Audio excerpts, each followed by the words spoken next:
Hello everyone, नमस्ते। मैं माँ वास्तु आचार्य एंड कंसल्टेंट शीतल उदेशी। आज हम बात करेंगे एजुकेशन के बारे में।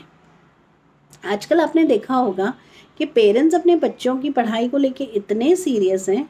बच्चा सेकंड और थर्ड में होता है तो पेरेंट्स को चिंता हो जाती है, अरे मेरा बच्चा क्या करेगा, कौन सा करियर चूज़ करेगा, किस फील्ड में जाएगा।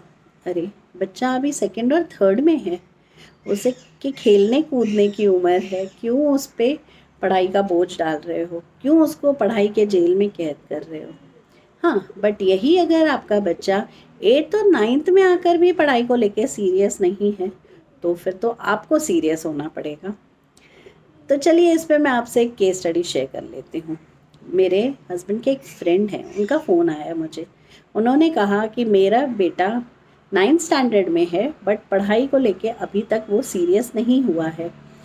पढ़ाई के अलावा वो सब कुछ कर लेता है बट पढ़ाई नहीं करता। पढ़ाई के नाम से उसको बुखार आ जाता है। जब भी पढ़ाई करने को कहो तो कहता है, कुछ ना कुछ बहाने बना के वो अपनी जान छोड़ देता है। तो मैंने कहा चलिए हम आपके घर का एक ग्रिडेड मैप बनवा लेते हैं, बिकॉज़ हम महावास्तु वाले बिना मैप के तो काम करते नहीं हैं। मैंने उनके घर का एक ग्रिडेड मैप बनवाया तो देखा कि उनका जो west of south west zone है, यानी कि जो एजुकेशन का जोन है, वहाँ पे एक टॉयलेट था। अब ये टॉयलेट क्या कर रहा था, बच्चे की पढ़ाई डिस्पोज कर रहा था, बच्चे का इंटरेस्ट पढ़ाई में से ख़त्म कर रहा था। तो हमने उस टॉयलेट को ब्लॉक कर दिया।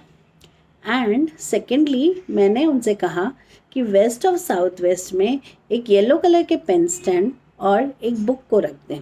उन्होंने वैसे ही किया। अब पढ़ाई कहाँ बिठाएं बच्चे को करने के लिए, तो बच्चे के ही रूम में नॉर्थ वेस्ट जोन था जहाँ पे वो स्टडी डाल के पढ़ाई कर सकता था। तो मैंने उस जोन को बैलेंस करके वहाँ पे उसको पढ़ाई के लिए बिठा दिया। कुछ समय बाद उनके डैड का फिर से मुझे फ़ोन आया और कहते हैं कि अब बच्चा पढ़ाई की तरफ सीरियस हो रहा है, अब सीरियसली स्टडीज़ में ध्यान दे रहा है। तो देखा आपने कैसे एक छोटी सी रेमेडी करके हमने उस बच्चे को पढ़ाई की तरफ सीरियसनेस दे दी। अगर आपके घर में भी आपका west of south west zone imbalanced है तो चेक कर लीजिए कि वहाँ क्या है और उसको निकाल के या उसको रीलोकेट करके, रिमूव करके या रेक्टिफाई करके उस जोन को आप बैलेंस कर सकते हैं। तो आप ये सोचेंगे कि अब मेरे घर का west of south west zone कहाँ आ रहा है, तो उसके लिए मैं आपको लिंक शेयर करूँगी मेरे कमेंट सेक्शन में, आप चेक कर लीजिए। अगर इस पे रिलेटेड आपसे आपका कोई भी सवाल हो तो आप मुझसे नीचे कमेंट सेक्शन में शेयर कर सकते हैं। Thank you so much.